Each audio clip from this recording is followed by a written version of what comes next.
Okay, if you're moving to Tampa based off of beach photos, the seller's tax bill, and some insurance number a guy gave you over the phone, I've got some bad news for you. All three of those can be wrong before your boxes are unpacked. Some of what I'm about to tell you is just annoying. Fine, you'll live, but the rest of it can change your monthly payment, blow up a renovation, or hand you a commute that looked completely reasonable on Google Maps, but is absolutely not reasonable at all at 8 a.m. I've been selling homes here for almost 10 years, and I've had these conversations hundreds of times, literally hundreds of times. So this is the version I'd give my own sister, not the relocation brochure version. And look, I'm not trying to talk you out of Tampa. I live here. I choose to live here.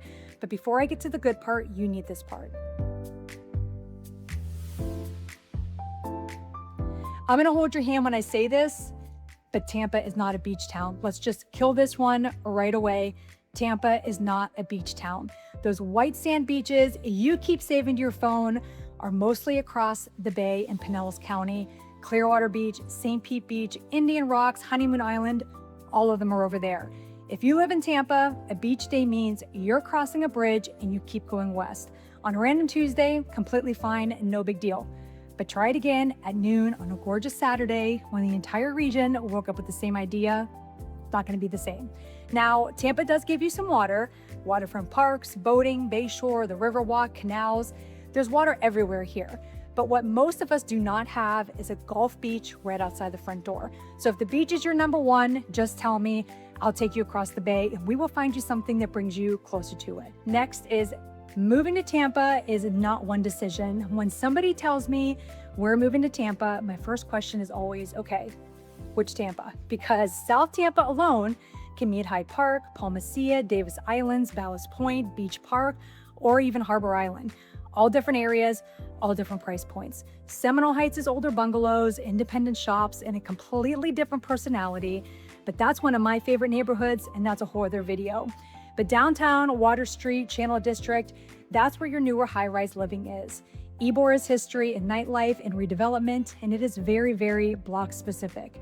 Then you've got the suburbs like Carrollwood, Brandon, Riverview, Lutz, Land O'Lakes, Apollo Beach, West Chase, and everything else in between. And no, St. Pete is not another neighborhood in Tampa. It's a completely different city with a completely different vibe, but it is still part of Tampa Bay as a whole.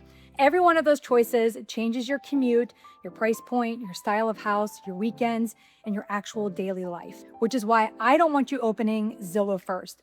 Let's figure out how you want to live before you figure out where you want to buy, because you can remodel a house, but you cannot change its location. The next one is where the numbers start getting really serious. Insurance can change the whole deal living in Tampa. This is where Tampa buyers usually get blindsided. They know the mortgage, they've estimated the taxes, then the insurance quote shows up and the monthly payment has an entirely new personality. Florida's insurance market has been rough. Some private carriers pulled back, some tightened up, some just completely left the state. Citizens Insurance has absorbed a lot of policies that private companies wouldn't write, and flood insurance is completely separate. That's probably a big surprise to most people, is that flood insurance is not part of your homeowner's insurance. They are two completely different things. As of 2026, most citizens' personal residential policies with wind coverage do require you to carry a separate flood coverage when the dwelling replacement cost is $400,000 or more. That's the replacement cost, not what you pay for the house. And Citizens doesn't sell you the flood policy. You have to go and get that yourself. Roof age matters, electrical matters, construction type, prior claims, wind mitigation, where it sits, whether the openings are protected. So this is why I want to quote on the actual address before you fall for the house, because on some properties, the insurance number moves your payment way more than a rate change would. So send me the address early, and I'd rather give you bad news while you still have options than good news when it's too late to matter. Insurance changes your payment, but this next one changes what you're allowed to do to the house. This might be a surprise, but flood risk is way more complicated than a color on a map. Two houses on the same street can have completely different flood designations. Same street, but a little bit of elevation difference can change your insurance, your risk, and possibly what happens when you go to renovate. And Zone X does not mean flood proof. It usually means that your lender just doesn't require you to carry flood insurance. That's it. But water does not check what your lender required. So I always say, it's better to have it because you never know. My own house is a good example. I'm in South Tampa. I have a 4-bedroom, 2-bath, and I'm in flood zone X. I'm not required to carry flood insurance, but that's a decision I get to make, not a guarantee that my house is not going to flood. But the bigger thing on older homes near water is the substantial improvement rule.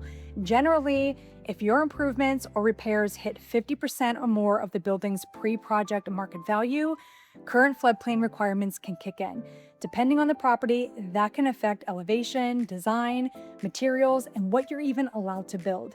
It does not automatically mean the house is going up on stilts. Let me be really clear about that. Local officials decide how the rules apply to that specific address and that specific project. So if you find a charming older home near the water and you're already mentally taking out walls and adding 1,000 square feet and building the kitchen that Pinterest promised you, check first, because permitting is a lot less fun when it introduces itself after closing. Now, this one is just what Florida is known for: hurricane prep that just becomes a part of your normal life. Season runs June 1st through November 30th. And if you've ever lived here, the hardest part might not even be the storm, it's the waiting. Watching the models, checking supplies. Do we put the shutters up? Are we going or are we staying? 2024 was a really hard one for Tampa Bay. Helene made landfall way north of us in the Big Bend, but the surge still caused severe flooding around here. Then less than 2 weeks later, Hurricane Milton came in near Siesta Key and brought wind, flooding, outages, and damage all across the bay. That is not what every season looks like, though. It's really not, but it reminded us all of why the prep matters. Hillsborough County also expanded evacuation zones for the 2026 season using updated surge modeling. So a seller can tell you they've lived there for 15 years and never once evacuated. Okay, fine. That tells you nothing about what the current map says, though.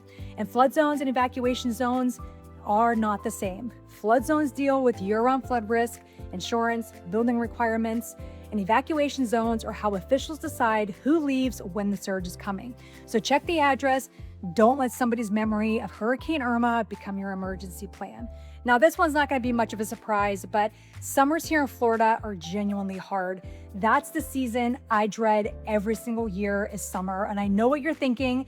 How can you live in Florida if you don't like the summer? Well, that's a story for another day, but for real, June through September can be really, really brutal. And it's not just the heat, it's the humidity. I heard someone describe the humidity in the best way once. They said, take a shower, don't dry off, go get dressed. And it is so true. Your glasses fog up, your car is an oven. Anything outdoors happens early in the morning, late at night, or you just wait till next season. And the afternoon storms and lightning have a real habit of ending whatever you thought you were doing for the day. Then your air conditioner joins the conversation. My electric bill runs about $300 to $350 in the hot months. Cooler weather, same house, it's probably going to be closer to $125 or $150. Your numbers will be different. It really depends on the house, the insulation, the windows, the pool, the thermostat, and how you run it. Tampa Electric does offer budget billing, which smooths the payments across the year, but it doesn't really make electricity cheaper. It just keeps August from coming at you all at once. Summer is the price of admission. There, I said it. I'll give you the payoff in the companion video because for me, the other 8 months totally win. Okay, this next one might hurt, but the seller's tax bill is almost useless to you. This is one of the most expensive mistakes relocating buyers make. They see the seller is paying $4,000 or $5,000 in property taxes, and they build that into the budget. Do not do that. Florida's Save Our Homes benefit limits how fast the assessed value on a homesteaded property can go up each year. Assessed value being the number the county sets to calculate your taxes. So somebody who's owned the same house for 20 years might be taxed on a number that's nowhere close to what that house would sell for today. When the ownership changes, that built-up benefit does not just come along with the house. The property actually gets reassessed January 1st of the following year after the sale. Your bill can be dramatically higher after that happens. Now, Florida does have homestead exemptions for qualifying primary residences, and that actually makes a huge difference. But here's what I want you to walk away with. Their tax bill is not your tax bill. Use the property appraiser's tax estimator with your actual expected purchase price. So if you're shopping around 500,000, run 500,000, not what the current owner pays. And as your agent, I always make sure that I go on and print out the tax estimator for you and have you sign it so you know ahead of time an estimate of what you're looking to pay. I do this with clients before we write offers because I'd much rather you have an estimate in hand that is somewhat correct in a correct monthly number now than have you find out with an escrow shortage next year. Also, good news on this front is that there is a proposed constitutional amendment on Florida's November 2026 ballot that could significantly expand certain homestead exemptions starting in 2027 if voters pass it. Now, it's not a law right now, so don't move up or push back a whole relocation over something that hasn't even passed yet. But if it would materially change your plans, talk to your accountant. That's the useful part. The rest of it, it doesn't need to become your new hobby. Now, this is something that I have talked about for a long time that Tampa has needed, and I wish that they would get on it, but Tampa is a car city. We have buses. We have the Tico streetcar that runs between Ybor, the Channel District, and downtown, and it's great for what it is. But what we don't have is a regional rail system that saves you from 275 at 5:15 in the afternoon. We don't have a lot of public transit, period. And then we've got the bridges. Howard Franklin and Gandy get you to St. Pete. The Courtney Campbell Causeway takes you toward Clearwater and North Pinellas. But when something happens on one or all of them, it spreads because there is no secret locals only bridge. Trust me, I've checked. The Salmon can help depending on where you live, but so can just picking the right side of town before you buy, which is why I tell every client, drive the commute before you fall for the house. Drive it at the time you'd actually be driving it both directions. Sunday at 2 o'clock in the afternoon does not count. A house that looks 15 minutes from work is a completely different house at 8 a.m. on a Monday. You're making that drive hundreds of times, so test it at least once. This is just something that's been happening over the last few years after a big thing that happened in South Florida. So that is that older condos need more homework. If you're looking at an older condo, the list price is the beginning of the conversation, not the whole thing. After the Surfside collapse in South Florida a few years ago, Florida strengthened their structural inspection and reserve requirements for a lot of older buildings. And that forced some homeowners associations to finally deal with repairs and reserves they have been putting off for years. So owners can be looking at higher monthly dues, special assessments, or actually both.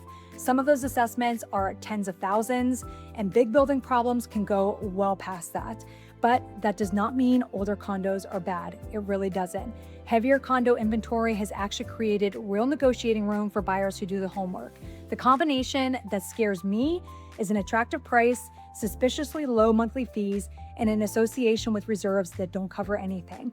The money has to come from somewhere eventually. So we read the financials, the reserve study, the insurance, inspection reports, meeting minutes, pending litigation, assessment history, all of it. I have talked clients out of buildings after reading those documents.